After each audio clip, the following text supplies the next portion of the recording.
Grande es este misterio de la piedad.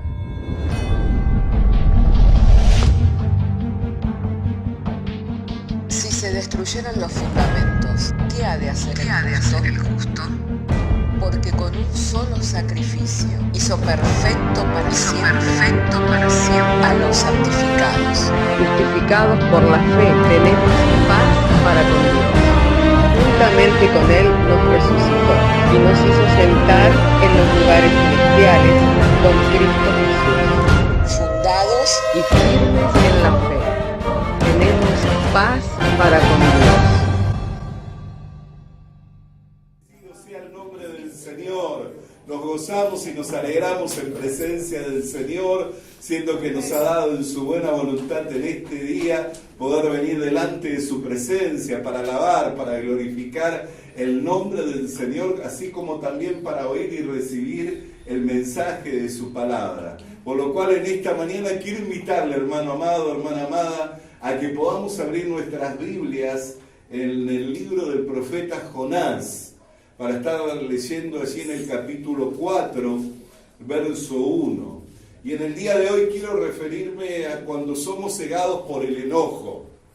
Así que quiero que en esta mañana podamos estar todos atentos al mensaje de su palabra, ya que por ella hemos de estar recibiendo la iluminación para poder sobrellevar y superar cuando nos enojamos. Amén. Así que si tiene su Biblia, le invito para que abra su Biblia en Jonás capítulo 4, verso 1, y una vez que lo haya hallado, sabré que podremos leer cuando me diga amén. Para ello entonces le voy a pedir que me diga amén y entonces leemos todos juntos. Jonás capítulo 4, verso 1. Pero Jonás se apesadumbró en extremo y se enojó. Oramos al Señor. Padre querido, en el nombre del Señor Jesucristo, te damos gracias porque nos has concedido traer la lectura de las Sagradas Escrituras. Y es ahora que llegado el momento de la exposición de la misma, nuestro ruego en la oración, Señor, es que mediante la iluminación del Espíritu Santo, tu palabra sea clara, comprensible a los oídos de todos, por lo cual quede excluido todo pensamiento de hombre, así como todo argumento, y que todo lo que sea comunicado venga, Señor, de tu Santo Espíritu, Padre, para que haga la obra para lo cual, Señor, tú nos envías tu palabra, en la confianza que eres poderoso para hacerlo y aún todavía mucho más, abundantemente de lo que pide y de lo que entendemos, Señor. Te damos gracias por Jesucristo, Señor nuestro. Amén. Y tomen asiento, mis hermanos.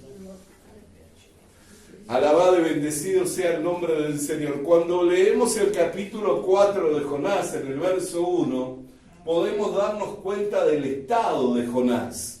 Estaba apesadumbrado y enojado. Amén. Porque es así como leemos literalmente de las Sagradas Escrituras. Pero no vemos que Jonás sea ignorante de cómo es Dios, cuál es la actitud que Dios tiene. Porque si usted lee conmigo el verso 2 dice, y oró a Jehová y dijo, ahora Jehová, ¿no es esto lo que yo decía estando aún en mi tierra? Por eso me apresuré a huir a Tarsis, porque sabía yo que tú eres Dios clemente y piadoso, tardo en enojarte y de gran misericordia, y que te arrepientes del mal. Fíjese todas las cosas que menciona Jonás en cuanto al conocimiento de las virtudes de Dios. Lo menciona como un Dios clemente, como un Dios piadoso, un Dios que es tardo en enojarse, de grande misericordia y que se arrepiente del mal que dice hacer. Amén. Entonces miramos el contraste entre el estado de Jonás y de lo que él conocía en cuanto a lo que es Dios. Y así muchos de nosotros, cuando estamos en ese estado de enojo, de estar ofuscados, de estar airados, no debemos de olvidar que Dios es distinto al hombre, que Él obra de una manera muy distinta a la manera en la cual nosotros obramos. y Él no solamente obra de una manera distinta, sino que Él espera de nosotros que seamos semejantes a Él. Porque alguien puede decir, bueno, Dios está en el cielo, yo estoy en la tierra. Dios es Dios y yo soy un hombre. Amén. Pero la Escritura nos dice, en el libro de los Hechos, en el capítulo 17, en el verso 28, cuando el apóstol Pablo habla allí a ese grupo de gente, le dice, porque en Él nos movemos, por Él vivimos, porque en Él vivimos y nos movemos y somos. Entonces no está distante Dios del hombre, y cerca está la palabra de salvación en tu boca y en tu corazón, que si creyeres con tu corazón que Jesús fue levantado entre los muertos y lo confesares con tu boca, serás salvo.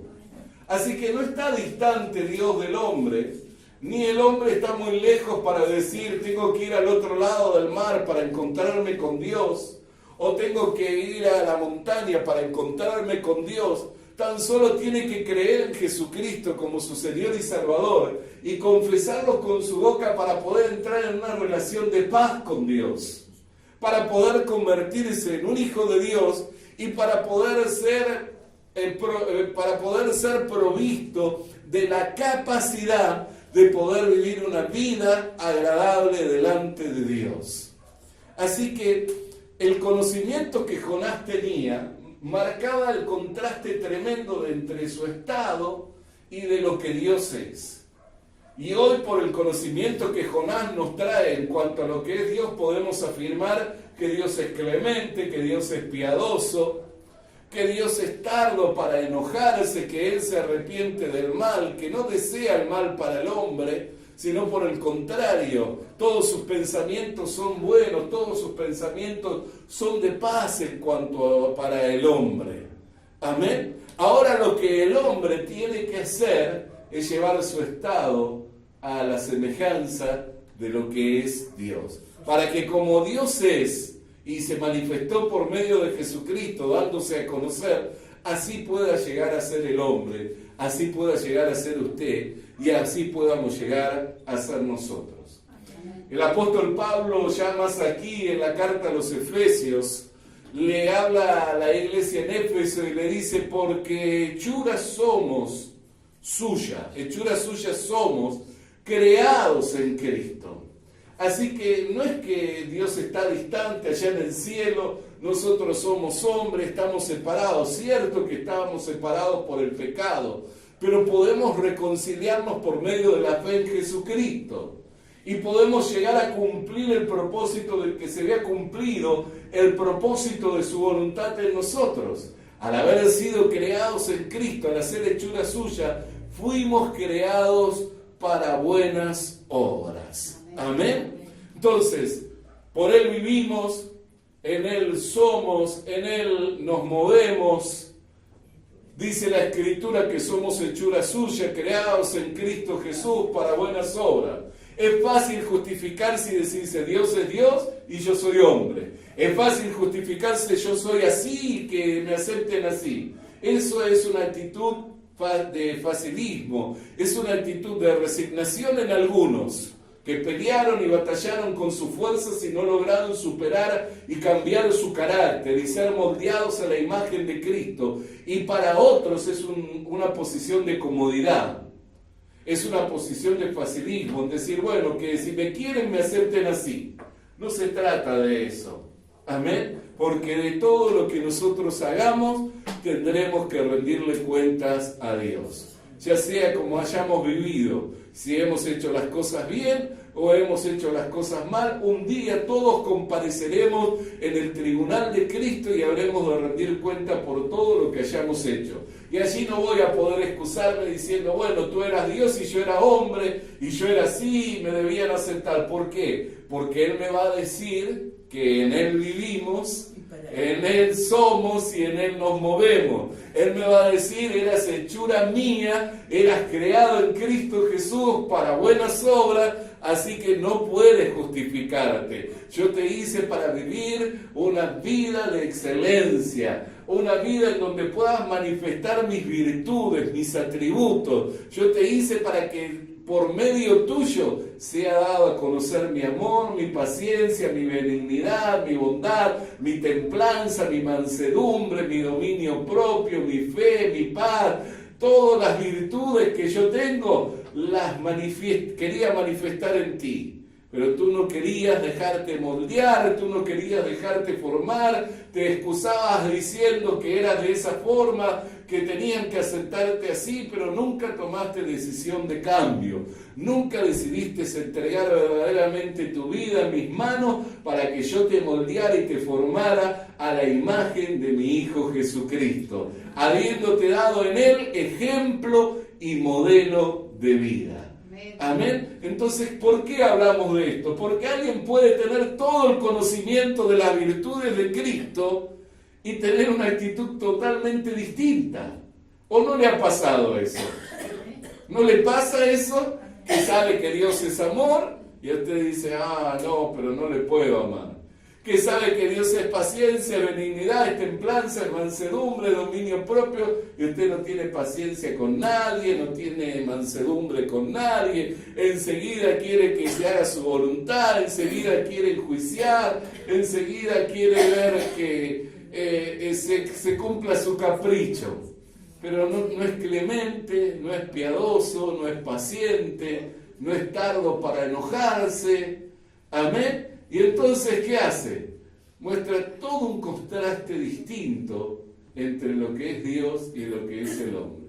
Y el hombre que vive lejos de Dios, su lejanía y su desconocimiento pueden llevar a que no pueda aplicar este conocimiento y que no aplique estas virtudes. Pero los que le conocemos al Señor y que vamos siendo enseñados por la palabra de Dios, no tenemos excusa. Por eso dice la Biblia que al que más se le da, más se le demandará. Amén. Al que más se le da, más se le demandará. Nosotros tenemos la gracia de ser enseñados por la palabra de Dios, de haber sido iluminado nuestro entendimiento por el Espíritu Santo, de haberse manifestado Cristo en nuestras vidas, de haber sido rescatados, salvados de una vana manera de vivir. ¿Pero para qué? Para que demos a conocer las virtudes de aquel que nos llamó de las tinieblas a su luz admirable. Así que el carácter se tiene que formar. El carácter tiene que ser moldeado. Y el enojo muchas veces nos ciega y nos deja ver que no fuimos llamados para vivir en esa actitud o para manifestar esas actitudes, sino que fuimos llamados para vivir una vida santa, una vida justa, una vida piadosa. Amén. ¿Por qué? Porque en Él, por Él vivimos, en Él somos, en Él nos movemos, somos hechuras suyas, creados en Cristo Jesús, por lo cual no tenemos excusa. Así que a mí me gusta la paciencia de Dios. Me gusta la paciencia y la benignidad de Dios, es algo que me llena de alegría poder ver esa paciencia y esa benignidad. Será porque los pastores también tenemos que hacer uso de mucha paciencia. Amén. Pero me gusta porque no solo me motiva y me fortalece, sino que me da el ánimo para seguir adelante y seguir confiando en que no hay error en ser tardo para enojarse, en ser paciente, en ser misericordioso, en ser benigno. Amén. Porque Dios es así. Y yo quiero asemejarme al Señor. Así que en el capítulo 4 de Jonás, en el verso 4, Dios lo llama a la reflexión. ¿Y qué le dice Jehová? ¿Haces tú bien en enojarte tanto? Fíjese lo que le dice en el capítulo 4, verso 4. ¿Haces tú bien en enojarte tanto? Mire la pregunta que le hace. Lo lleva a reflexionar. Medita en esto. Estás enojado, pero ¿estás haciendo lo que es correcto? Y eso es algo en lo cual muchos de nosotros tenemos que meditar. Sobre todo cuando nos airamos, nos enojamos. ¿Estaré haciendo lo correcto? Creer tener razón no es suficiente. El enojo nos ciega. Y vamos a ver hoy por la exposición de la palabra hasta qué tal punto lo cegó a Jonás el enojo. Porque usted dice, bueno, pero yo no puedo estar tan ciego, porque lo que me hizo daba para que me enojara. Mire, el enojo ciega. Amén. Si no, el Señor no nos recomendaría, como nos recomienda allí en Santiago 1:20, cuando dice, en la ira, porque la ira del hombre no obra la justicia. Amén. Porque la ira del hombre no obra la justicia de Dios. Amén. En la ira del hombre no obra la justicia de Dios. Así que ciega. No crea que usted tiene la razón y está bastante justificado para poder estar en ese estado de enojo. El enojo ciega, y cuando ve hasta el punto, a medida que vayamos desarrollando el mensaje, en que fue cegado Jonás, usted va a decir, pero ¿cómo puede ser cegado una persona de tal manera? Pero Dios, que conoce todas las cosas y que sabe todo de antemano, fíjese cómo Él lo fue llevando en esa paciencia, en esa misericordia, en esa benignidad, en esa templanza, diciéndole, no le dijo, Jonás, cambia de actitud porque estás equivocado. Le preguntó, ¿haces bien tú en enojarte? Qué tremendo, ¿no?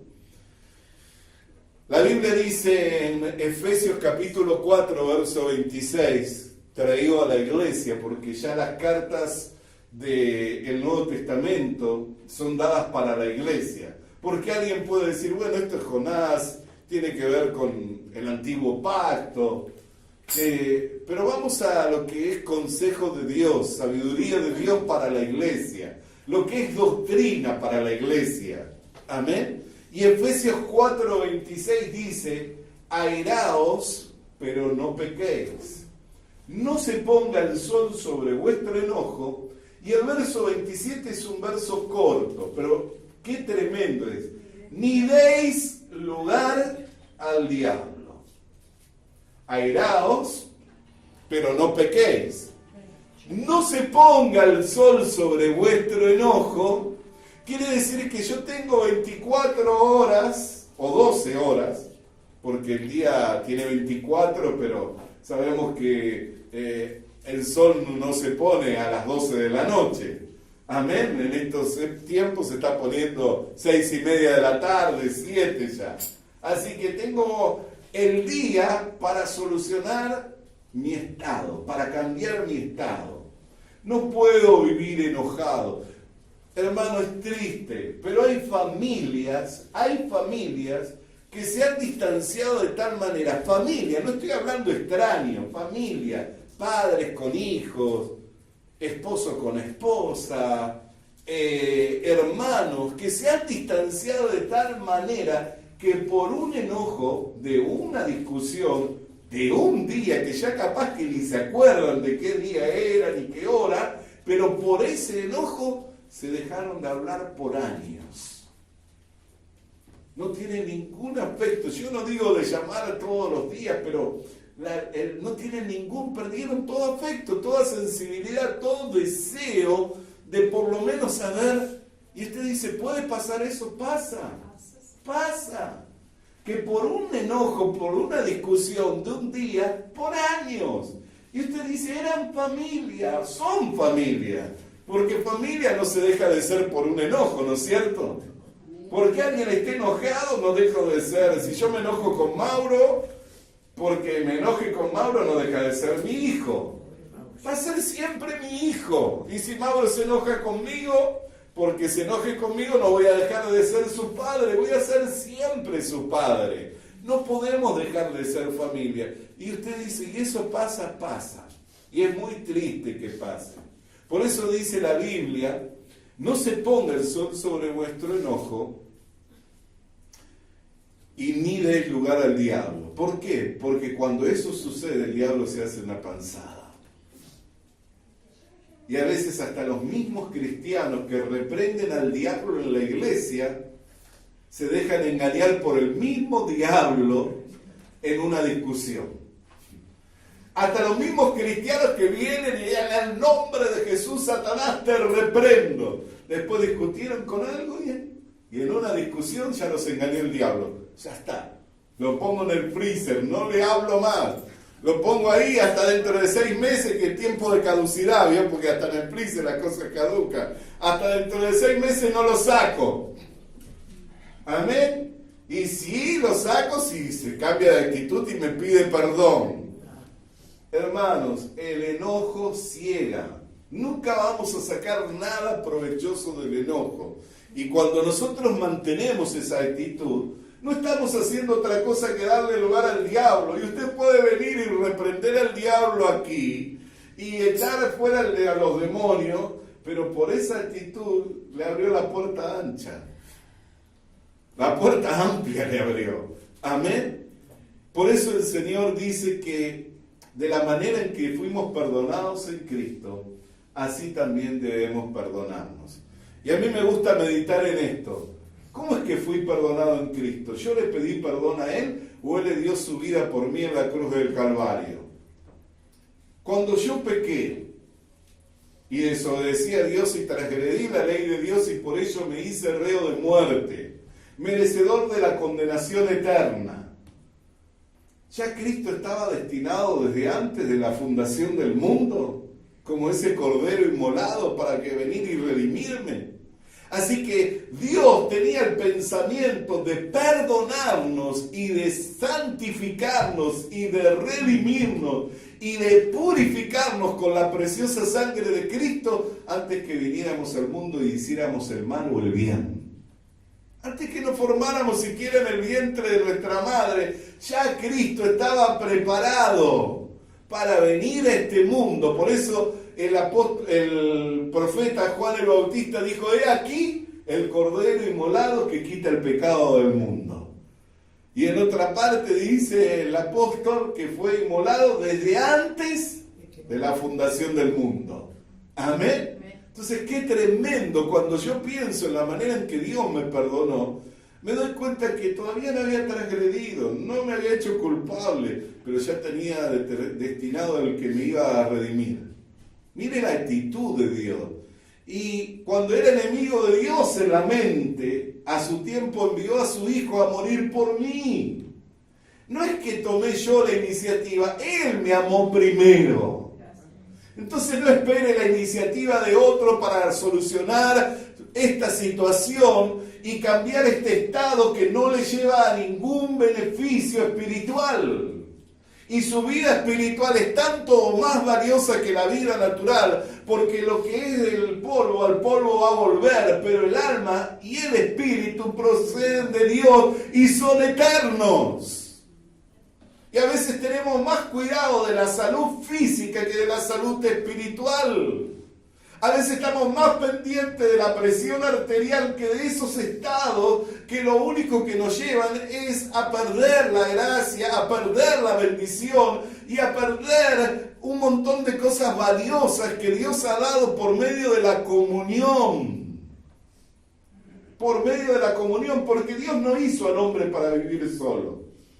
Lo hizo para vivir en familia, ¿no es cierto? Entonces, ¿cómo puede tener una situación de familia y no resuelta?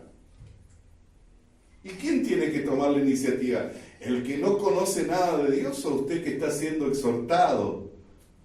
¿O nosotros que estamos siendo enseñados por la palabra de Dios para vivir una vida santa, justa y piadosa? ¿Quién tiene la aspiración delante de Dios de una conciencia sin pecado, de una conciencia sin acusación? ¿Los que no están bautizados o los que nos hemos bautizado? La Biblia dice que el bautismo no limpia, pero sí es la aspiración de una conciencia limpia delante de Dios, por medio del bautismo. Amén. Al recibir el nuevo nacimiento, no es que la carne con sus malos deseos se quedó en... Sí, por la fe quedó, porque la sepulté en las aguas del bautismo. Pero cuando emergí con una conciencia, con la aspiración de haber tomado una conciencia limpia delante de Dios. Por eso es que no podemos hacer lo que es desagradable, y que cuando somos enseñados por la palabra, verdaderamente vamos siendo enseñados por la palabra, ella va a meterse hondo. Y perdóneme si hoy estoy diciendo, afilé mucho la espada.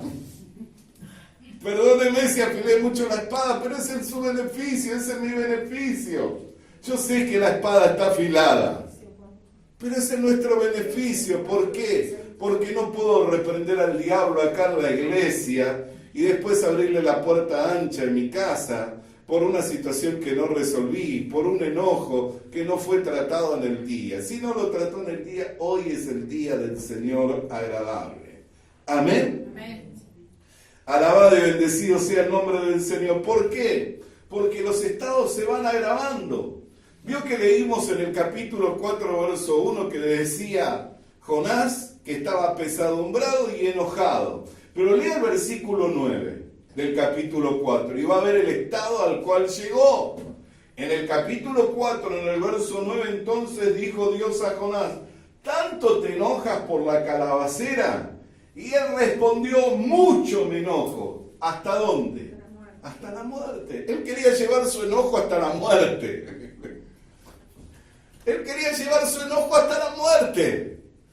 ¿Tanto te enojas por la calabacera? Y él dijo: mucho me enojo, hasta la muerte. Ya era un problema tremendo. Y ya no estaba enojado con Dios. Ahora se había enojado con Dios y por una calabacera. Muchos conocen ya la historia, ¿no? Que después de haber pregonado el mensaje de Dios en la ciudad de Nínive, todos se arrepintieron, ayunaron, Dios se volvió de lo que había dicho que los iba a hacer perecer, salió enojado, se fue al desierto, se recostó allí para dejarse morir. Dios le hace nacer una calabacera para que le diera sombra, a ver si en la sombra meditaba, reflexionaba. Pero él seguía enojado, no solucionó su problema en el día, así que ¿qué hizo? Mandó un gusano que destruyera la calabacera y en la noche murió la calabacera. Al otro día la situación de él empeoró, porque vino un sol fuerte y un viento fuerte con caluroso que se le quemaba la cabeza y estaba enojado mucho y hasta la muerte. Y fíjese lo que le dice en el capítulo 4, verso 10, el Señor. Y dijo Jehová: ¿tuviste tú lástima de la calabacera, en la cual ni trabajaste en hacerla crecer, que apareció en una noche, nació y en espacio de otra noche pereció? Algo tan simple como eso, le dijo. Y te enojas tanto. ¿Vio cómo lo ciega a uno el enojo? Y fíjese lo que le dice en el versículo 11. Y no tendré yo piedad de Nínive, aquella gran ciudad donde hay más de 120,000 personas que no saben discernir entre su mano derecha y su mano izquierda, y muchos animales. Mire lo que Dios le dice: tú te enojas tanto por una calabacera que no trabajaste para que creciera, que apareció en una noche y en la otra noche pereció. Y te enojas por eso. Y yo, que hice, salvé a 120,000, me retracté de no hacerle mal a 120,000 personas, por eso no te compadeces. ¿Tan cegado podés estar por el enojo? ¿Vio cómo el enojo ciega a las personas? ¿Vio cómo el enojo lo desenfoca a una persona que le da valor a cosas tontas, insignificantes, y deja de darle valor a lo que es más importante? Y a veces hacemos más hincapié en un error que en una bendición, porque nacer en familia es una bendición, ¿no es cierto? Hay personas que tuvieron la desdicha de perder su familia toda, y estar en familia es una bendición. Y a veces hacemos caso a un error y no a la bendición de decir: tengo familia, tengo amigos, tengo compañeros de trabajo. Y encima, fíjese lo que Dios, cómo lo llama a reflexionar: porque les dice, no sabían discernir ni entre su mano derecha ni entre su mano izquierda. Yo siempre pienso en esto, que si yo tengo la capacidad de ver el error en otro, es porque de alguna manera yo tengo un conocimiento más alto, ¿no es cierto? Porque solo quien tiene un conocimiento más alto puede darse cuenta de los errores del otro. ¿Amén? Si yo no tengo conocimiento, es como, qué sé yo, si alguien está tocando música y de repente toca fuera de una nota o fuera de un tono, yo ni cuenta me doy, no tengo nada de música, conozco. Pero si viene una persona que toca y verdaderamente sabe de música y escucha a alguien tocando fuera de tono o cantando, enseguida se da cuenta. ¿Pero por qué? Por el conocimiento. ¿Amén? Entonces, si yo tenemos la capacidad de ver el error en otro, es porque de alguna manera, por la gracia de Dios, hemos llegado a un conocimiento. Y ese conocimiento que nos fue dado por la gracia de Dios es para que lo transmitamos y que en paciencia podamos ayudar a otros.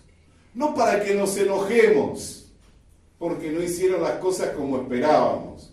No para que nos ofusquemos porque decimos, pero ya tendrías que estar sabiendo cómo hacer esto. No es así. Sino para que con paciencia podamos enseñar. Vio cómo son los verdaderos docentes, ¿no? Cuando alguien ve a alguien que tiene docencia, es maravilloso, ¿no? Porque el que verdaderamente es un docente, ¿qué hace? Usted ve que no importa con quién habla, si era maestra de niño, puede estar hablando con una persona de 40, 50 años, pero esa persona se le va a sentar, lo va a sentar al lado y le va a hablar como un niño para querer enseñarle. ¿Por qué? Porque tiene docencia y tiene la paciencia que da la capacidad esa del docente, ¿no? De poder explicar, de poder llevar, hasta que verdaderamente uno entiende. Bueno, de esa manera, amén, nosotros también tenemos que entender que cuando sabemos detectar o ver un error en otro, no es para que nos enojemos, sino que con paciencia le podamos enseñar lo que por la gracia hemos aprendido. ¿No lo hemos recibido todo por gracia? Amén. Y la Biblia dice que lo que de gracia recibí, de gracia debo de darlo. Por eso el enojo ciega, y ciega a tal punto que un profeta, un hombre separado por Dios para una misión importante, porque ser pregonero de justicia, ser pregonero de la palabra de Dios no es una misión cualquiera. Dios no, cuando elige no elige a cualquiera, pero lo eligió a para hacer esa tarea. Podría decirse que era una tarea importantísima, pero el enojo lo cegó hasta tal punto que le daba más valor a una calabacera que ni había trabajado para que creciera y en un día creció. No es que tuvo que tener la paciencia de esperar meses, que creció en un día. Y al otro día se secó y no le daba ningún dolor, no sentía ninguna pena por 120.000 personas que no sabían discernir entre su mano derecha y su mano izquierda y los animales. Y esto me llevó a pensar de todas las veces que me dicen, pastor, ¿puede orar por mi perrito?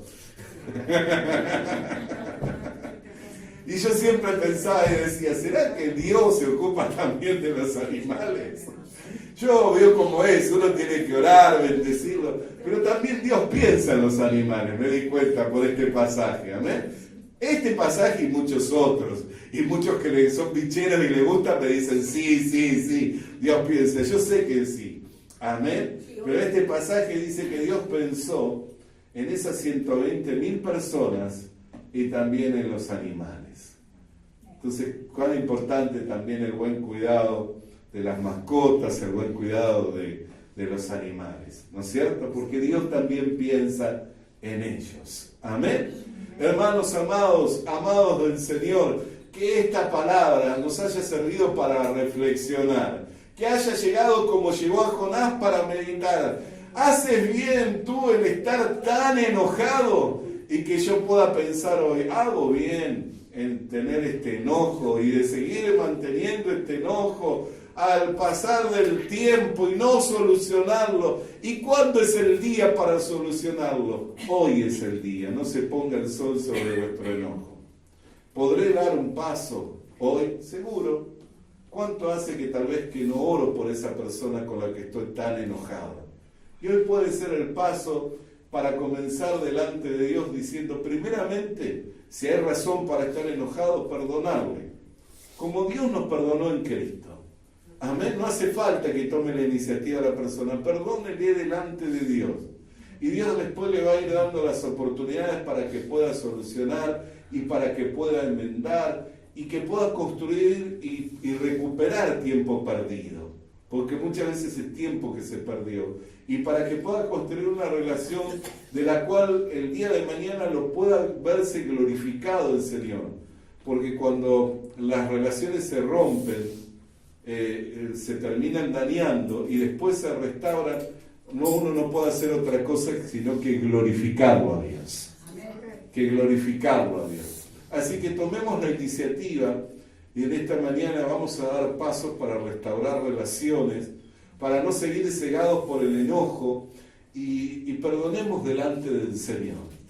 Y el Señor después va a ir aparejando las cosas para que construyamos en fe y para que de eso Él se vea glorificado y nosotros nuestro gozo se vea cumplido también. Le invito para orar. Este es el momento para poner su vida y la vida de esa persona con quien ha mantenido este enojo delante del Señor. Este es el momento para que juntos podamos expresarle al Señor que tenemos decisión de perdonar, tenemos decisión de bendecir. Y la palabra de Dios dice que no puede salir de una misma fuente agua amarga y agua dulce. Así que si somos bendecidos, somos de bendición. No somos de perjuicio ni de maldición para nadie. Así que vamos a bendecir, vamos a perdonar, vamos a creer que Dios nos va a dar oportunidad de restaurar relaciones, de construir relaciones. No importa qué tanto nos haya afectado lo que nos hayan hecho. No hay nada que no pueda ser perdonado en Cristo. Todo podemos en Cristo que nos fortalece. Así que no está tomando esta iniciativa sola. Está tomándola de la mano del Señor, siendo guiado por Dios.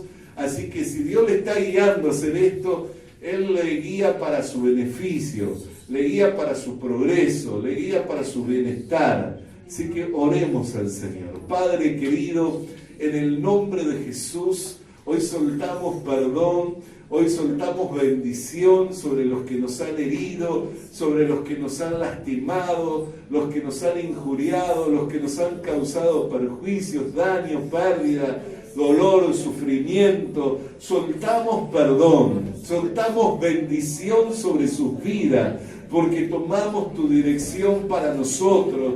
No queremos dar lugar al diablo en nuestra vida espiritual. No queremos, Señor, venir a este lugar de oración y usar de una autoridad que muchas veces la hemos perdido, Señor, por actitudes del corazón, por actitudes que no fueron enmendadas, por situaciones que no fueron saneadas, Señor. Y es por eso, Señor, que ahora en la autoridad de tu nombre reprendemos, Señor, toda obra del diablo que ha fomentado el enojo, que ha fomentado la desunión, que ha fomentado la división entre seres queridos, entre familiares, entre relaciones de amistad, entre relaciones, Señor, de hermandad. Dios mío, en el nombre de Jesús, reprendemos, Señor, esa obra y desatamos bendición, desatamos perdón y creemos en esperanza que tú allanarás el camino para que podamos recobrar tiempo perdido, para que podamos reconstruir relaciones y aunque sea mucho más sólida, mucho más fuerte y que glorifiquen tu nombre, Señor. Amén. Porque estaremos, Señor, sabiendo que no fue con nuestra fuerza, que no fue por nuestra sabiduría, sino que fue por tu gracia, por tu dirección y por tu favor, Señor, que se ha reconstruido esa relación y que habrá de llevar gloria a tu nombre, Señor, que habrá de glorificar tu nombre. Por eso te damos gracias En el precioso nombre de Jesús. Amén y amén. Alabado sea el nombre del Señor. Vamos a cantar, alabar al Señor. Hoy la Santa Cena es muy... Le animamos a que consiga una Biblia, porque en ella encuentra la mente de Dios, el estado del hombre, el camino de salvación, la muerte de los pecadores y la felicidad de los creyentes. Sus doctrinas son santas, sus mandamientos son obligatorios, sus historias son verdad y sus decisiones inalterables. Léala para ser sabio, crea en ella para ser salvo y póngala en práctica para ser santo. Ella contiene luz para guiarle, alimento para reforzarle y consuelo para alentarle. La Biblia es el mapa del viajero, el bastón del peregrino, la brújula del piloto, la espada del soldado y la carta del cristiano. Le animamos a que consiga una Biblia,